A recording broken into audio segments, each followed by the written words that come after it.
कौशल अध्यापक association of scholars और team काश की तरफ से आप सभी शिक्षक साथियों का स्वागत किया जाता है आज के फेसबुक लाइव में।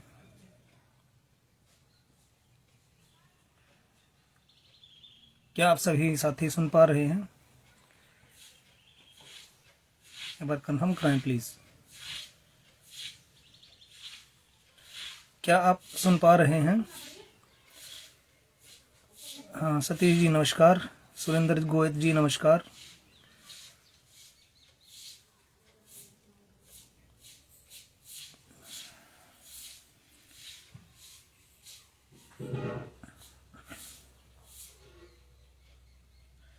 टीम कास्ट के इस फेसबुक लाइव में आप सभी माननीय शिक्षकों का स्वागत किया जाता है।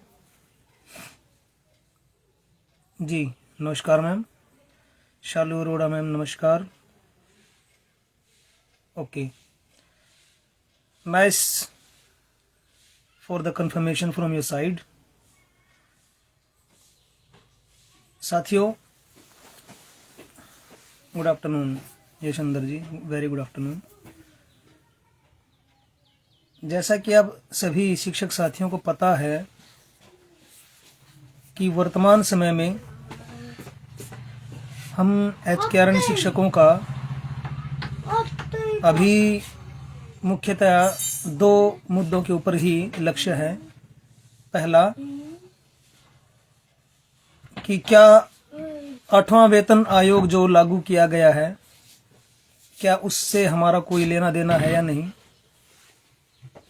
और एक ये कि अभी भविष्य में क्या आपको रेगुलर टीचर्स की ट्रांसफर की जो सूचना मिल रही है उससे कोई नुकसान होगा या नहीं।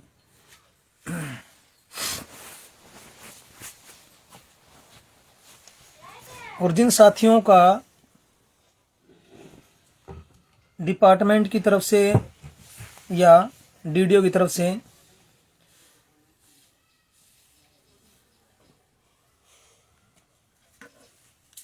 नुकसान हुआ है, जो रिलीव हुए बैठे हैं बेचारे साथी, उनका क्या, उस बारे में भी हमें चिंतन करना चाहिए।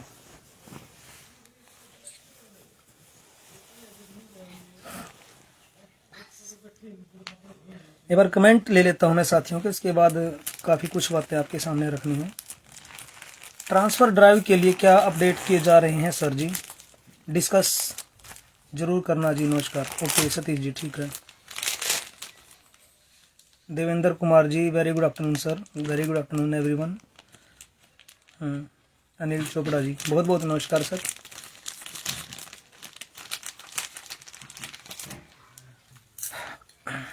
आपकी कुछ क्वेरीज हैं, एक बार रख दो सामने कमेंट्स के माध्यम से। आप अपनी क्वेरीज रखें प्लीज।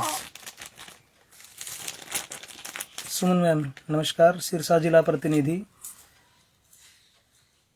बहुत जल्द आपकी ज्वाइनिंग होने वाली है। आपके डीडीओ आपके एक संघर्षमय सफर की वजह से अब आपको दोबारा से ज्वाइन करवाने वाले हैं सुमन मैम। पूरे हरियाणा में सिर्फ 4 या 5 सामाजिक विज्ञान के शिक्षक साथी बचे। जैसा कि आप सभी साथियों को पता है, कास्ट टीम की तरफ से हमेशा हर समस्या को समय रहते ही निपटान कराने के लिए जाना जाता है। Mukesh Sheoran ma'am very good afternoon ma'am. तो इसी संदर्भ में जब हमारी सर्दी की छुट्टियां समाप्त होती हैं, उससे कुछ दिन पहले ही लगातार कई बार मैंने अपने व्हाट्सएप ग्रुप में विशेष तौर पे एसएसटी वाले साथियों के लिए कई बार सूचनाएं दी, पोलिंग कराई, गूगल फॉर्म व्हाट्सएप ग्रुप में शेयर किए। हाँ पीके सेन जी नमस्कार। दीपक जी, धर्मवीर सिंह डिस्ट्रिक्ट कोऑर्डिनेटर महेंद्रगढ़ चरखी दादरी नमस्कार। बहुत ही होनहार हैं आप, बहुत ही ईमानदार, बहुत ही अच्छे। रणवीर जी। तो साथियों, हमेशा की तरह हमारे द्वारा उठाए गए कदम का फायदा निश्चित रूप से एसएसटी वाले शिक्षक साथियों को मिला, विशेष तौर पे उन शिक्षक साथियों को जिनको डीडीओ ने एक्सटेंशन देने से मना कर दिया था। Neha Nagar ji, very good afternoon ma'am. Praveen ji Hisar से, सर अभी 5-6 टीचर हैं सर जिनका एक्सटेंशन नहीं हुआ है। हाँ, I know very well about it, और हमारा होमवर्क रेडी है सर। प्रवीण जी, आपको इस बारे में ठीक है, मैं मानता हूँ कंसर्न जरूर है, बहुत सारी चिंताएं हैं, आपकी चिंता की लकीरें बिल्कुल हम एहसास कर रहे हैं, और आपको बिल्कुल अच्छे से इस बात का पूरा यकीन भी होगा कि हम उन लोगों से नहीं है कि जिन्होंने किसी काम की शुरुआत कर दी और उसको बीच में ही आधा छोड़ के उसको इग्नोर कर देते हैं। नहीं, पहले भी आप एसएसटी वालों की ज्वाइनिंग आपको बिल्कुल एक तरफा पता है कि किस तरीके से हुई थी, और अभी भी पता है। एसएसटी वाले जो ये 5-6 साथी जिनका आप बता रहे हैं, इनमें देखो मैं सिर्फ जिला बताऊंगा। एक जिला करनाल, वहाँ से सिर्फ एक कैंडिडेट, मैं नाम घोषित नहीं करने वाला। अगर मैं नाम घोषित करता हूँ तो शायद उन शिक्षक साथियों को व्यक्तिगत रूप से थोड़ा सा संकोच या अफसोस या फिर किसी तरह से शिकायत महसूस हो सकती है, नाराजगी महसूस हो सकती है।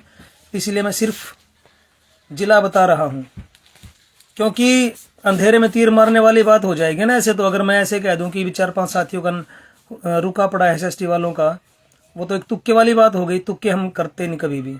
एक मिनट, एक कमेंट ले लेते हैं। देवेंद्र कुमार जी, सर मेरा ट्रांसफर मेवात से फरीदाबाद में हुआ था, बट जहां पर ट्रांसफर हुआ वहां पर सीट ही वैकेंट नहीं थी और मुझे ज्वाइन ही नहीं कराया गया। देवेंद्र जी, ये कब की घटना है? आप एक बार ये भी आप कमेंट करके बताइए, आपकी ट्रांसफर कब हुई थी और आपको मेवात से कब रिलीव किया गया था? देवेंद्र जी, आप एक बार कमेंट के माध्यम से दोबारा से अपनी बात पहुंचाएंगा। ज्योग्राफी स्टडी एस दीपक, नमस्कार सर। सुमन खेतलान, नहीं होगी सर। क्या नहीं होगी सुमन मैम? एक बार थोड़ा सा और डिटेल में बताना जरा, क्या नहीं होगी? देवेंद्र जी का कहना है जुलाई में सर पीजीटी कॉमर्स। ओके, तो ये तो बहुत पुरानी बात होगी सर। अब देखो ट्रांसफर तो है ही नहीं फिलहाल। तो ट्रांसफर वाला हमारे लिए एक जो ऑप्शन था, फिलहाल उसको होल्ड पे रखा हुआ है। कोई ट्रांसफर फिलहाल एचकेएन वालों की नहीं हो रही है। रीत मैम आए हैं, जिला प्रतिनिधि हैं अंबाला से।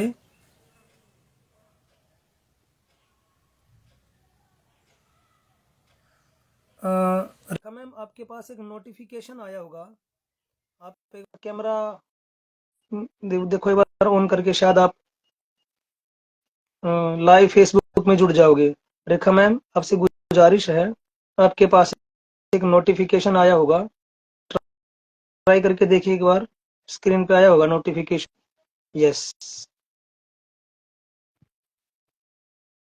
तो साथियों, आप सभी देख पा रहे हैं, रेखा मैम है मेरे सामने, आप सभी के सामने स्क्रीन पे। रेखा मैम वो साथी हैं, आप सभी को बड़ा गर्व महसूस होगा, जो कि एसएसटी टीचर नहीं है, और उसके बावजूद भी 15 जनवरी को रेखा मैम के नेतृत्व में हमारी टीम के कुछ साथियों ने एसएसटी वाले साथियों के प्रति अपनी गंभीरता दिखाते हुए अपनी तरफ से कुछ प्रयास किए थे। तो क्यों ना एक बार रेखा मैम को हम विस्तार से देखते हैं, सुनते हैं कि किस तरह से रेखा मैम और उनके साथियों ने एसएसटी वाले साथियों के लिए प्रयास किया, और उसमें कहाँ किस हद तक सफलता मिली, या किस तरह की उनको कोई दिक्कत परेशानियां हुई या नहीं हुई। तो संक्षेप में जानने के लिए मैं आमंत्रित करता हूं हमारे अंबाला जिला प्रतिनिधि रेखा मैम का। नमस्कार मैम, आप अपने एक बार साथियों को विस्तार से बताएं प्लीज। जी सर, नमस्कार सर, और सभी साथियों को मेरा नमस्कार। सर आवाज आ रही है मेरी? क्लियर आ रही है जी?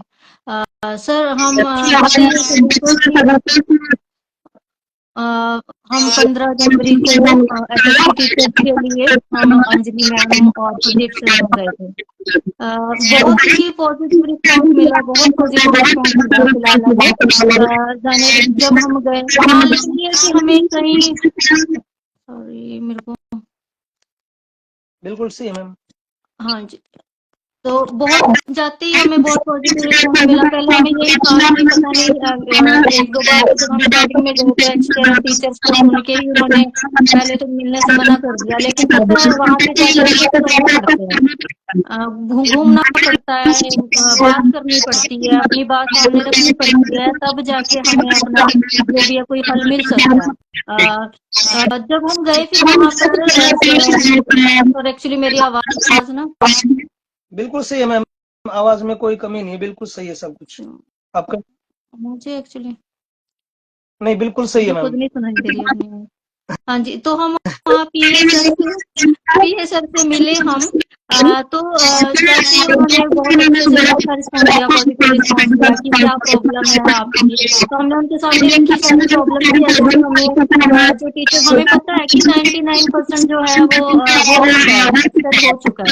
ये कुछ जो टीचर्स हैं डीडीओस की वजह से ना, तो ये प्रॉब्लम आ रही थी। तो उन्होंने कुछ नहीं, सिर्फ लिस्ट देखी और साथ ही उन्होंने अपना फोन करना शुरू कर दिया डीडीओस को। और उन्हें अच्छे से, बहुत अच्छे से उन्होंने स्ट्रिक्टली बोला, बल्कि मुझे लग रहा था कि कहीं कुछ और इशू ना हो जाए, लेकिन उन्होंने बहुत स्ट्रिक्टली बोला कि आप क्यों नहीं कर रहे हो ऐसा, कि जब सबका एक्सटेंड हो चुका है तो आप क्यों नहीं कर रहे।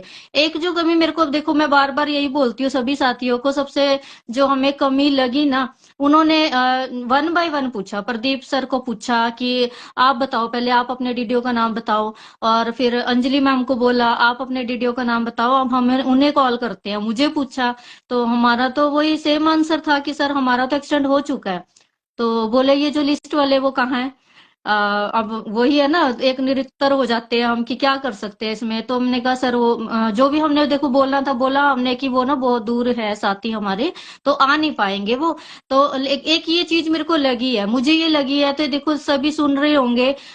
हम गए, हमें कोई प्रॉब्लम नहीं है, चलो ठीक है, हम ना नजदीक है तो हम जा सकते हैं, कोई दिक्कत नहीं है, आगे भी कोई भी, मैंने सर को यही बोला था एक्चुअली। सर को मैंने कॉल किया, पहले मैंने मैसेज किया कि हाँ मेरा एक्सटेंड हो चुका है।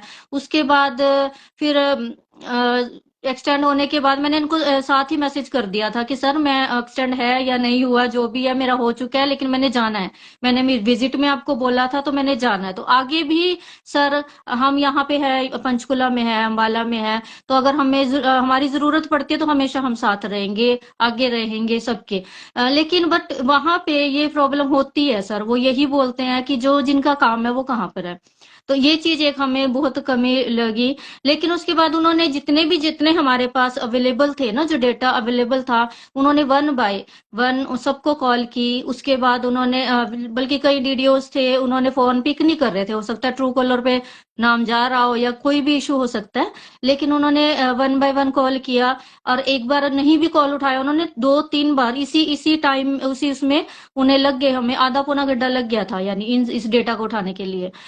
फिर उसके बाद ही उनको पता चल गया कि हाँ एचकेआरएन के ये टीचर्स है। उसके साथ ही हमने बजट के बारे में बात की उनसे, और भी अपनी जितनी भी हमारी जो इश्यूज थे ना सब बात की। तो उन्होंने एक ही बात बोली, अच्छा कई मैंने बीच में मैसेजेस देखे कि आप लेटर क्यों नहीं लेटर क्यों नहीं निकलवा देते। तो ये बात हमने भी कही, हमें हालांकि हमें पता है कि ये बात बहुत ज्यादा मुश्किल है, बहुत इजी नहीं होता है, तो फिर भी हमने उन्हें उनसे रिक्वेस्ट करी कि सर ये तो डेटा कुछ का है। अब कई टीचर्स ऐसे भी हैं जिनका डेटा हमारे पास नहीं है, तो उनके लिए सर एक लेटर अगर निकलवा देते। तो उन्होंने यही बात बोली कि आपके सामने है, हमने बीच में 2 वीडियोस के इश्यूज थे कि उन्होंने यही बोला कि वो जीरो पोस्ट समथिंग वगैरह, कि हाँ हम ये नहीं कर सकते। तो बोलो अगर हमने लेटर पहली बात तो ये लेटर हम इतना इजीली निकलवा नहीं सकते, इसके लिए एक पूरी मीटिंग अरेंज करनी पड़ेगी, ये सारा जो कुछ भी प्रोसीजर होता है। तो उसके बाद वो यही बोले कि डीडीओस के कारण ये जो है 1-2 इश्यूज है ना, तो उसके कारण हम वो भी नहीं निकलवा सकते अभी, लेकिन हाँ जो भी है ये आपका ये जो काम है जो हमारे अंडर में है वो हम जरूर कर सकते हैं। तो ये चीजें बात हुई हमारे उनसे। तो बस यही है कि देखो सर, यूनिटी तो हर जगह चाहिए, जहाँ यूनिटी होगी तो वहाँ हर चीज पॉसिबल है। कई चीजें ऐसी हैं हमारे कि हाँ, नहीं नहीं हो पा रही है। बजट को लेकर हमने बजट के लिए भी एप्लीकेशन दे दी थी एक्चुअली, बजट के लिए एप्लीकेशन दी हमने। और हमारे जितने भी इश्यूज थे ना सैलरी को लेके, सब कुछ उनके सामने रख दिया, क्योंकि हमारे पास मौका था, वो आराम से सुन रहे थे, तो हमने सुनाया उनको अच्छे से कि ये चीजें, ये इशू है। वो खुद बोल रहे हैं कि हाँ आपके लिए है, ये इश्यूज है। तो इमीडिएटली उन्होंने पता नहीं उस चीज को लेके कि क्या था, उन्होंने उसी टाइम ही 4 बजे, और 4 बजने से पहले ही उनके पास मैसेज आ गया कि उनकी इमरजेंसी एचकेआरएन को लेकर मीटिंग है, एक इमरजेंसी मीटिंग है और आपने इसी टाइम आना है। तो बस वही वो डेटा जैसे कर रहे थे, लास्ट उन्होंने लिया और उन्होंने साथ के साथ फिर वो मीटिंग के लिए चले गया। वो क्या किस लिए थी वो नहीं मुझे पता, लेकिन हाँ उन्होंने बहुत अच्छा अच्छा रिस्पॉन्स दिया, काफी अच्छा रिस्पॉन्स दिया मतलब। जी सर, ओवर टू यू। हाँ, बहुत बढ़िया, बहुत बढ़िया मैम। आपने अपने प्रतिनिधित्व में पहली बार अपने नव नियुक्त एचकेआरएन फाइटर्स टीम के कुछ साथियों का प्रतिनिधित्व किया, पहली बार आपने ही प्रतिनिधित्व किया। जी और आपके ही दिशा निर्देश के अनुसार सब कार्यवाही को अंजाम दिया गया। और आपके साथ जो साथी थे, उन साथियों को पहली बार इस दौरे में, इस विजिट में शामिल होने पर थोड़ा बहुत संकोच हो रहा था, उनको महसूस हो रहा था कि हम कहाँ जाएंगे, कैसे बात करेंगे, कैसे।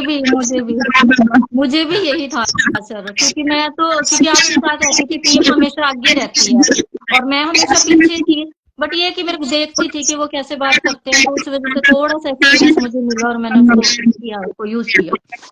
जी तो ऐसे में जैसा कि आप सभी साथियों को पता है, बेशक से मैं वहां पे नहीं था, लेकिन पूरा दिन एक एक एक्टिविटी को नोट करने के लिए या कोई समस्या आ रही है उसको दूर करने के लिए मैं बिल्कुल एक एक मिनट आप लोगों के फोन और मैसेज के इंतजार में रहा। और हमेशा ऐसा ही रहता है, अगर मैं कोई विजिट नहीं करता और आप साथियों को मैं विजिट पे भेजता हूं, तो मेरा दायित्व बन जाता है कि मैं आपको पूरा समय अपना वहां पे दूं। तो ऐसे में हालांकि कुछ ज्यादा समस्या मेरे ख्याल से नहीं आई, फिर भी जब आप वहां पे गए थे तो टीम के साथियों के बारे में, टीम के बारे में, अपनी एसोसिएशन के बारे में शुरुआत में आपकी क्या कुछ बातचीत हुई, एक बार उसके बारे में बताना जरा मैम, प्लीज। सर, ये तो मुझे बहुत प्राउड प्राउड फील हुआ मुझे इस बात का ना। हमने जाते ही देखो, जहां पे भी हम जा रहे थे ना, तो उन्होंने यही बोलते थे, अच्छा ये एसोसिएशन है, अच्छा ये एसोसिएशन है। यानी वो हम जाते ही ये हो रहा था कि हाँ, हमें ये महसूस हो गया था कि हम पहली बार आए ना, तो उसका मुझे हमें कोई वो ये ऐसा इशू नहीं होगा हमारे साथ कि हमें कोई पहचानता नहीं है, ये नहीं है।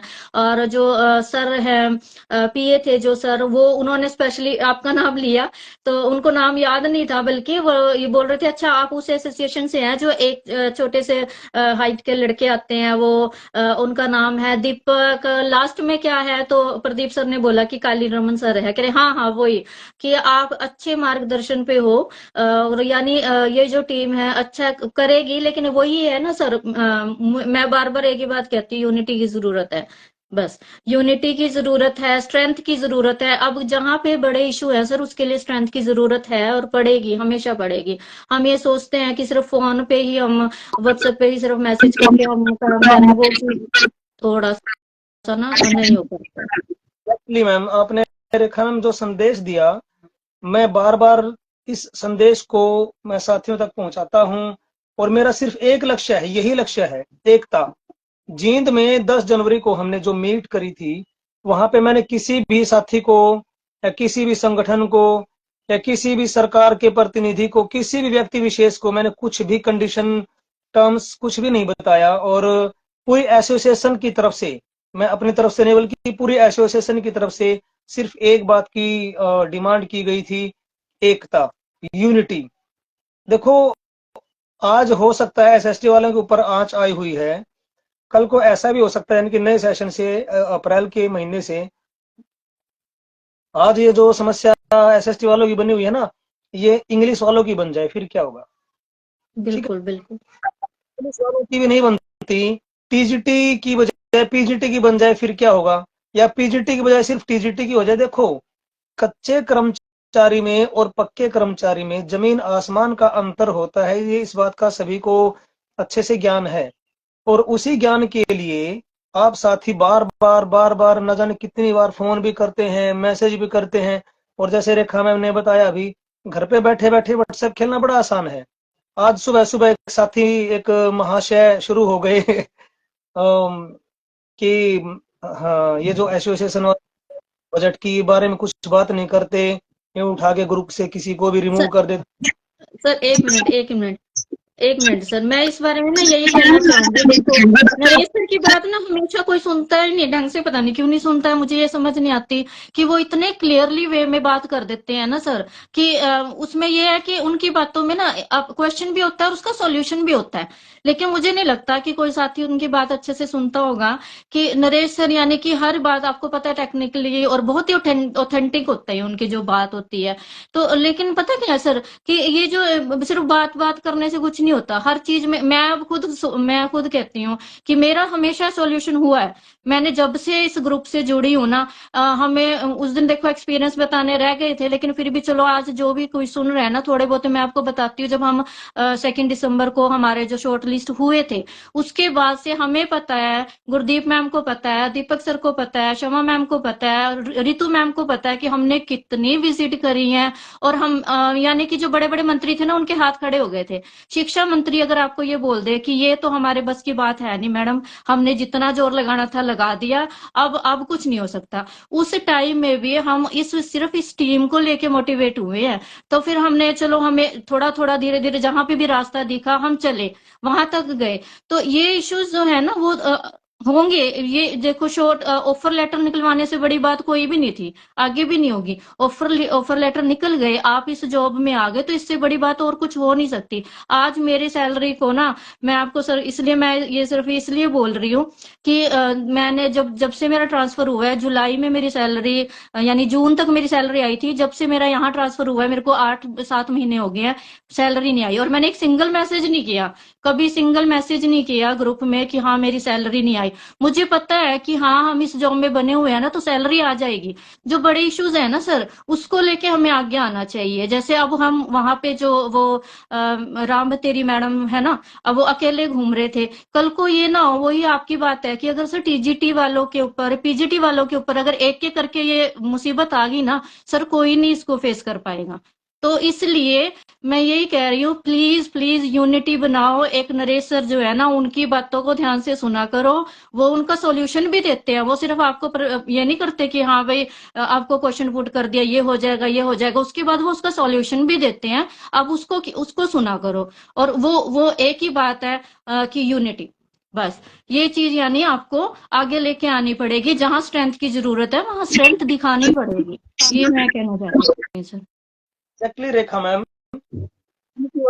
जो बात आती है, आप सभी साथियों को एक बार फिर से बता देता हूँ कि हमारी जो लाइव राज्य स्तरीय जो मीट हुई थी, इस मीट में 150 साथियों का, और मैंने पानी का बंदोबस्त करवाया, रोटी सब्जी का जो बंदोबस्त करवाया वो 150 साथियों की संख्या के अनुसार ही।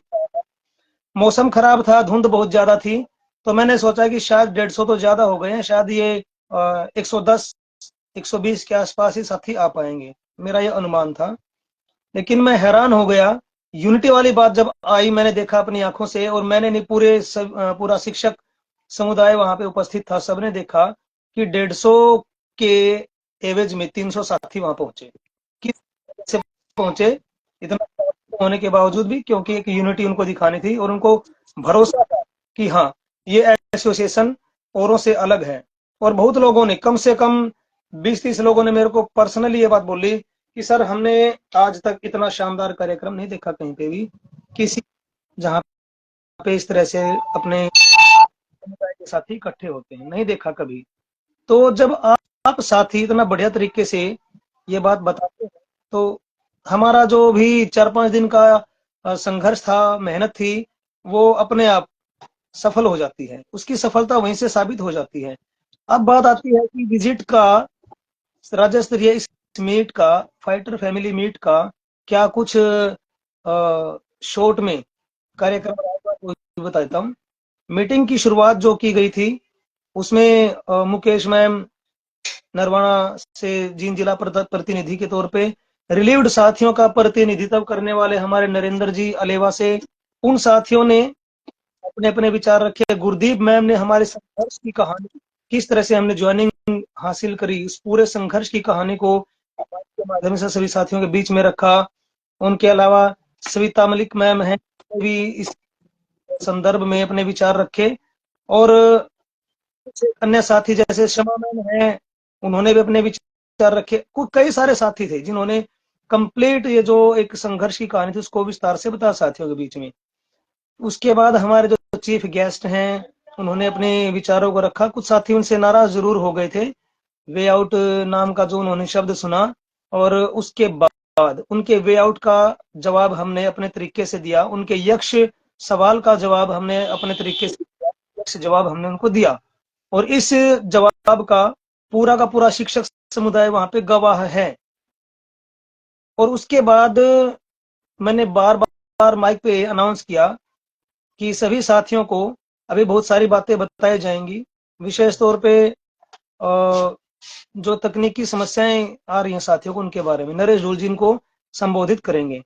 लेकिन जैसे ही हमारे चीफ गेस्ट जाते हैं, उनके जाने के बाद हमने अनाउंस किया कि आप बाकी साथी दूर दराज से आए हैं, खाना आप ग्रहण कीजिए। उन्होंने खाना ग्रहण किया, तो दूर से उनको वापिस, अब आए थे तो जाना भी था इतनी दूर से, तो खाना खाने के बाद वो जाने लगे। 20-30 साथी गए, उनको देख के कुछ और साथी भी उनके पीछे पीछे चल पड़े। लेकिन जैसा रेखा मैम ने बताया, अभी हमारे जो सचिव महोदय हैं, सेक्रेटरी सर हैं नरेश धूल जी, मैं तो इस बात को जिसको कहते हैं सीना ठोक, वो सीना ठोक के कह सकता हूँ कि नरेश धूल जी की बातों में जो हकीकत सच्चाई होती है, उनके जो सटीक आंकड़े होते हैं, उनकी तरफ से जो सटीक भविष्यवाणी होती है, शायद पूरे हरियाणा में किसी भी शिक्षक या किसी भी अन्य साथी के अंदर वो गुणवत्ता देखने को नहीं मिलेगी। और उन्होंने बाद में अपने विचार रखे भी थे। वो अलग बात है जिन्होंने पूरी मीटिंग को अटेंड किया है, उन्होंने नरेश धूल जी के विचारों को देखा होगा, सुना होगा। किसी तरह की कोई समस्या किसी साथी की तरफ से नहीं रही होगी जिसने पूरी मीटिंग अटेंड करी है, शुरू से लेकर के एंड तक, आखिर तक, लास्ट तक। और जो साथी लेट आए या जल्दी निकल गए, उनका तो फिर अधूरा रह ही जाता है, फिर उनका करनी पड़ती इस तरह से जैसे मैंने अभी अभी बताया। एक साथी सुबह सुबह शुरू हो गए कि भाई क्या वे आउट निकाला आप लोगों ने, जींद वाली मीटिंग तो सिर्फ फोटो खींचने तक ही सीमित थी, और सब कुछ बेकार था, व्यर्थ था। बजट के बारे में या एचकेआर शिक्षकों के गया, ये उन साथियों के आरोप है। भाई आप आरोप लगाते रहिए, आपका स्वागत है, लेकिन एक आपसे गुजारिश ये करता हूं कि वही आप इस तरह से जो हमारा विरोध करते हैं, हमें उससे एक शिक्षा प्रेरणा जरूर मिलती है, एक सबक जरूर मिलता है सीखने के लिए, करने के लिए। लेकिन एक कमी रह जाती है हमारे पास, वो है समय की कमी। आप लोगों को व्हाट्सएप ग्रुप पे जितनी आसानी से आप लिख देते हो, उतनी आसानी से आपको हम एक्सप्लेन करने में अपना समय, कीमती समय बर्बाद नहीं कर सकते। आप कंटिन्यू रखें, आपको जितना आरोप लगाना है, जितनी गलत बातें कहनी है, आप कहते रहिए।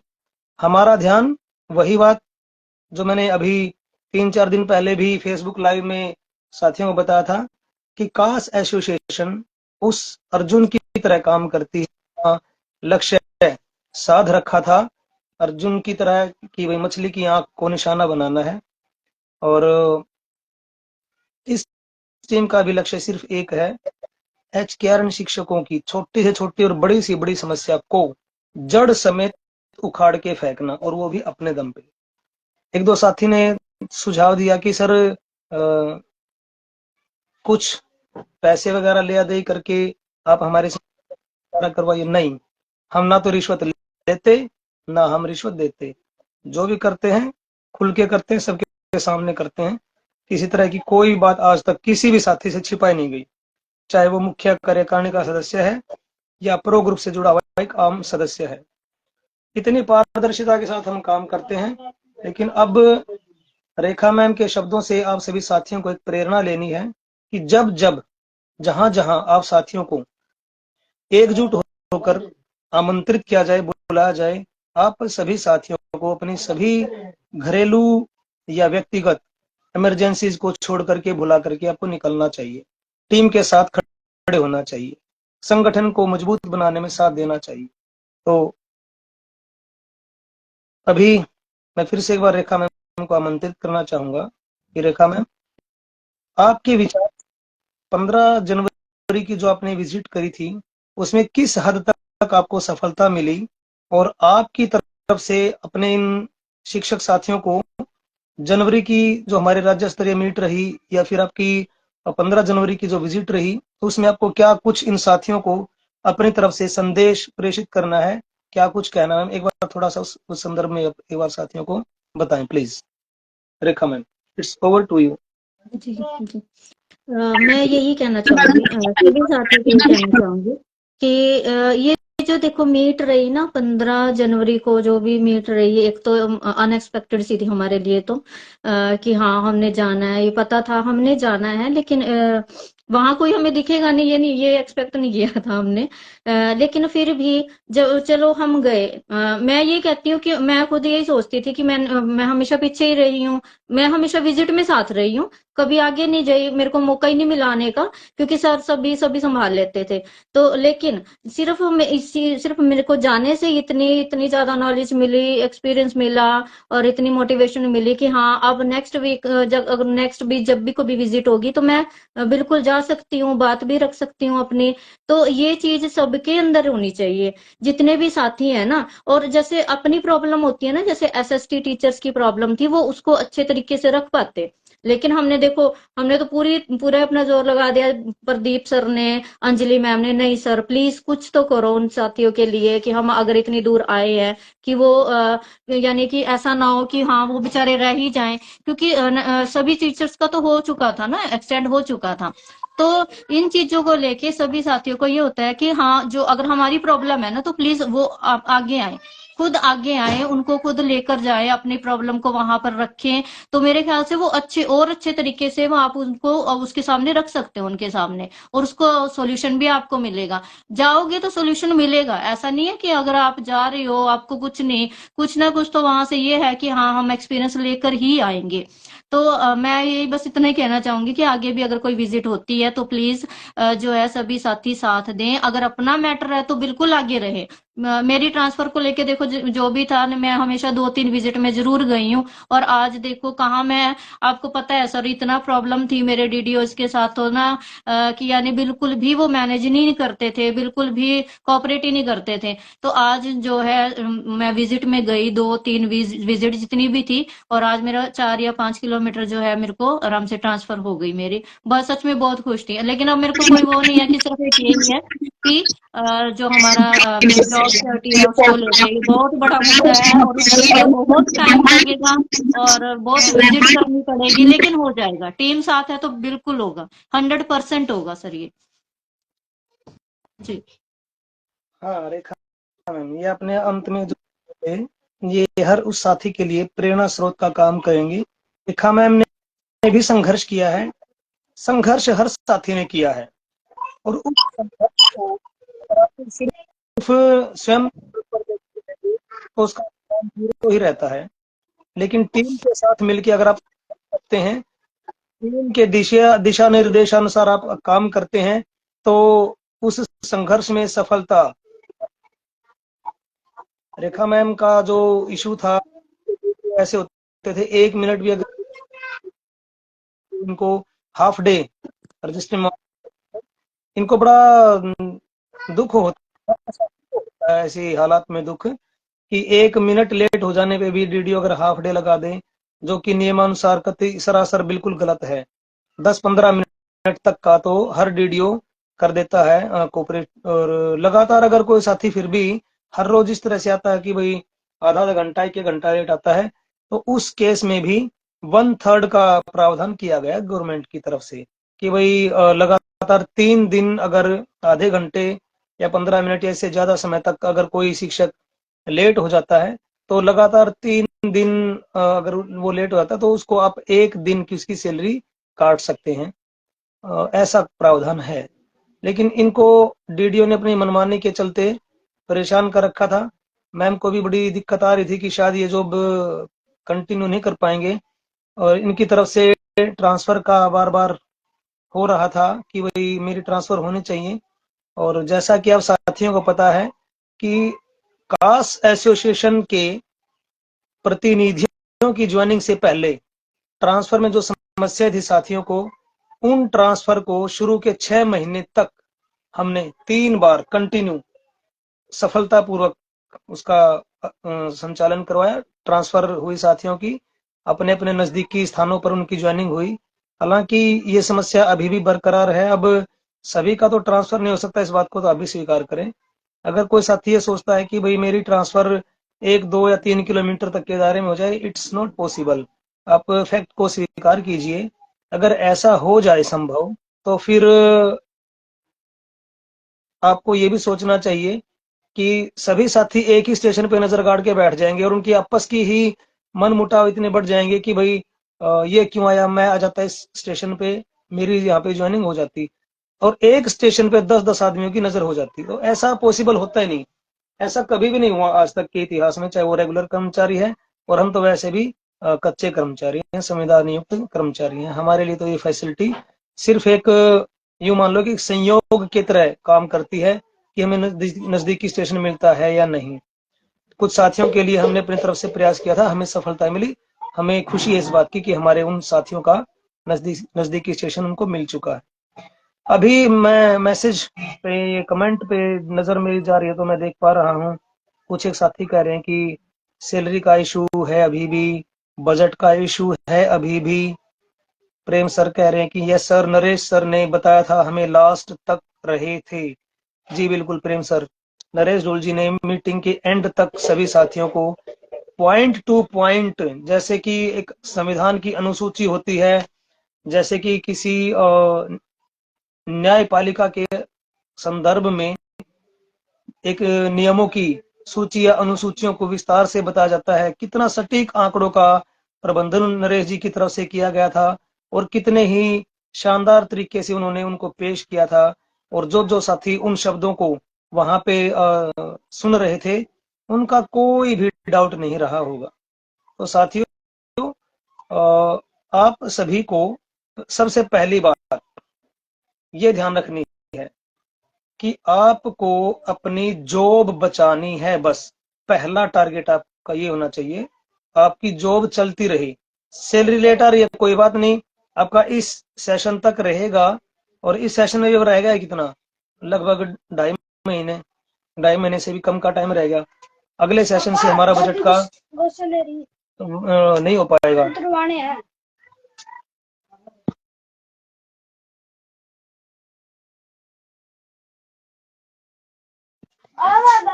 रेखा मैम थोड़ा सा आप एक बार संभालना, मैं जरूरी काम आया हुआ मेरा, थोड़ा सा संभालना जी, मैं आ रहा हूँ थोड़ी देर।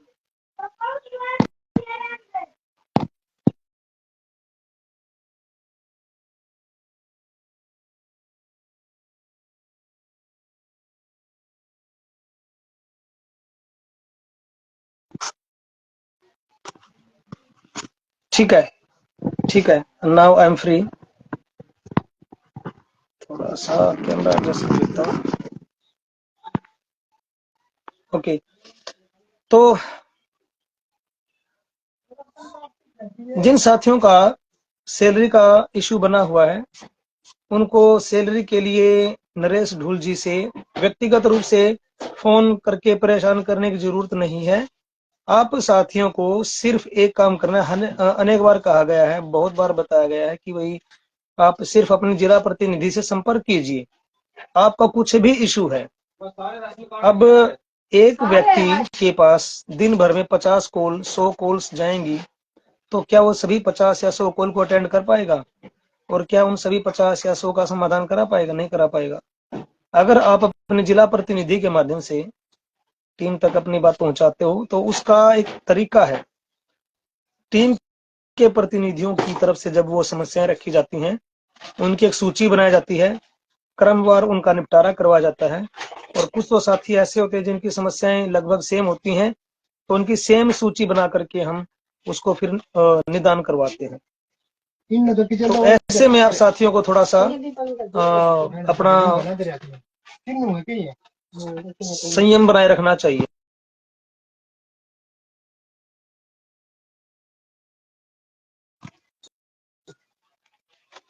तो भविष्य में आप सभी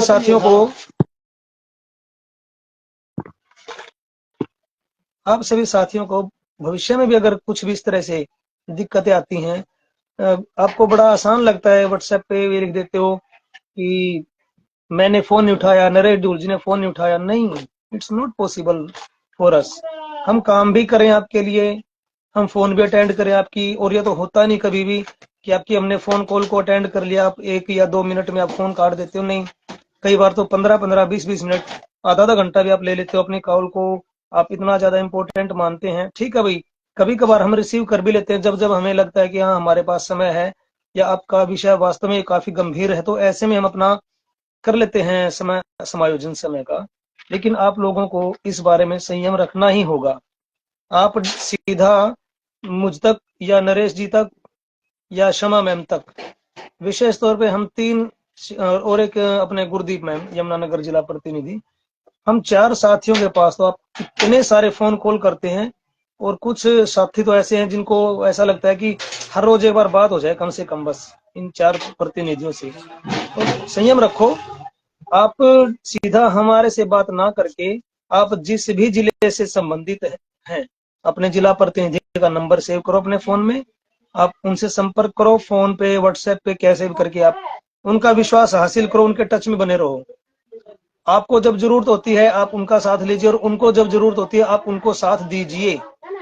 एक सीधा सा बस इतना सा काम आप साथियों को करना है। आप व्हाट्सएप ग्रुप पे लिख देते हो ना कि भाई फोन नहीं उठाया, आज जैसे आज वो सुबह एक साथी शिकायत कर भी रहा था यही वाली कि मेरा फोन नहीं उठाते। भाई कैसे उठा ले फोन? आप तो पहली बार संपर्क कर रहे हो हमारे से, जबकि हमारे पास इतना कम समय होता है, कई बार हमारे खुद फाइटर साथियों को भी इंतजार करना पड़ता है। क्या लगता है आपको हम सिर्फ एक हेल्पलाइन खोल ले बैठे हैं कि आप कॉल करेंगे और हम आपकी कॉल को उठा लेंगे और आपको झूठे या सच्चे कैसे भी करके आपको गुमराह करके एक साइड कर देंगे? नो, कथनी और करनी अगर आपको एक समान चाहिए तो आपको संयम दिखाना ही होगा। और जितना कम से कम हो सके अपने प्रतिनिधियों के पास फोन ना करके सिर्फ और सिर्फ अपने जिला प्रतिनिधि तक मैक्सिमम आप अपना संपर्क बनाएं, उन्हीं तक अपनी बात पहुंचाएं और अपनी समस्या का निदान पाएं। आपको इतना सा करना होता है। अभी जैसा रेखा मैम ने बताया, एसएसटी वाले साथियों के बारे में, जब ये अपने साथियों के साथ 15 जनवरी को गए थे, आपको ये सोचना चाहिए इस बारे में कि एक भी साथी इनमें से एसएसटी का टीचर नहीं था। अंजलि मैम है, चंडीगढ़ से ही हैं, वो लेक्चरर मैथ के पद पे हैं। और ऐसे ही प्रदीप जी का भी विषय एसएसटी का नहीं था, रेखा मैम का भी एसएसटी का नहीं था, लेकिन ये लोग आप लोगों के लिए गए। तो ऐसे में आप साथियों के लिए इन्होंने अपनी तरफ से जो प्रयास किया, एक साथी ने लिखा है, सर मेरा यूडाइस पर रिलीविंग डेट ठीक नहीं है, कैसे ठीक करें?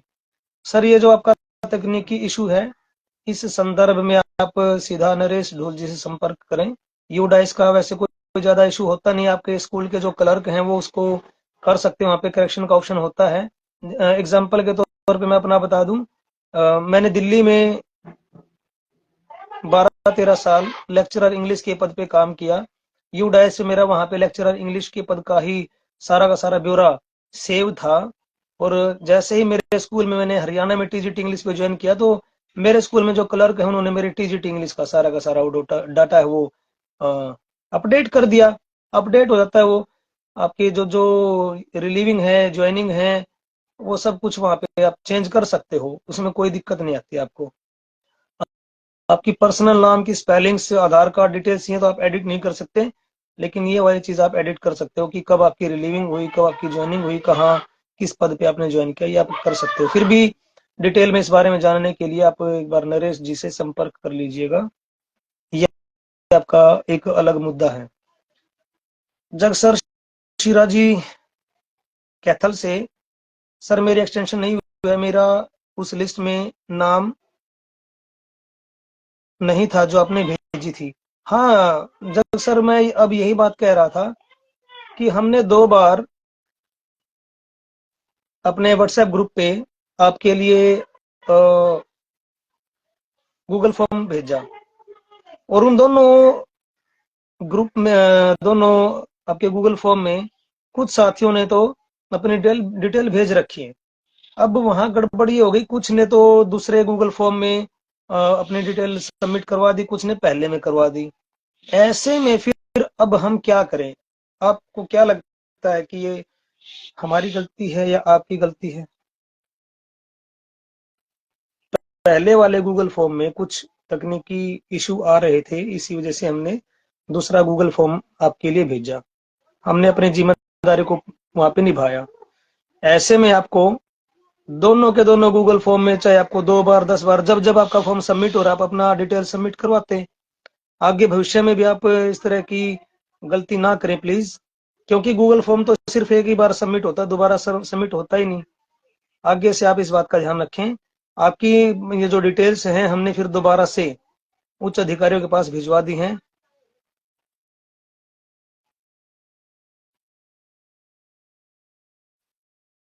जो साथी बचे हुए हैं उनकी डिटेल हमने दोबारा से उच्च अधिकारियों को भेज दी हैं। और ये जो 4 5 या 6 एसएसटी वाले साथी बचे हुए हैं, इन साथियों को मैंने एप्लीकेशन डिटेल में इनको पर्सनली, इनके व्यक्तिगत स्तर पे इनको फोन करके या व्हाट्सएप करके इनको मैंने बता दिया क्या क्या कंटेंट इनको लिखना है। एक लंबी चौड़ी एप्लीकेशन मैंने इनके लिए तैयार करी, और उसको लिखने का जो तरीका था वो तरीका मैंने कहा कि सबको सेम रखना है। उस तरीके की एप्लीकेशन आपको लिखनी है, और उसके साथ आपको 2 पेज जो कि डीएससी की तरफ से जारी हुए थे, एक जून का लेटर है और एक अक्टूबर का लेटर है। जून वाले लेटर में ये कहा गया था कि इन एचकेआरएन के शिक्षकों को 31 मार्च 2025 तक इनका एक्सटेंशन करना है। और दूसरा लेटर जो है कि भाई इनको रिलीव नहीं करना, 2024 में अक्टूबर के महीने में लेटर जारी हुआ था। इन 2 लेटर्स को आपको अपनी एप्लीकेशन के साथ अटैच करना है, और अपने डीडीओ के पास, खंड शिक्षा अधिकारी के पास, जिला शिक्षा अधिकारी के पास, इन तीनों अधिकारियों के पास आपको जमा करवा देना है। डायरी ले लेनी है। डायरी अगर आपको डायरी या रिसीविंग देने से अगर आपके ये अधिकारी आपको मना करते हैं, जैसा कि एक महेंद्रगढ़ के साथी उनकी तरफ से सुनने में आया, एक साथी महेंद्रगढ़ से हैं और एक साथी सिरसा से है, 2-3 साथी हिसार से हैं जिनके डीडीओ ने, और एक साथी कैथल से हैं।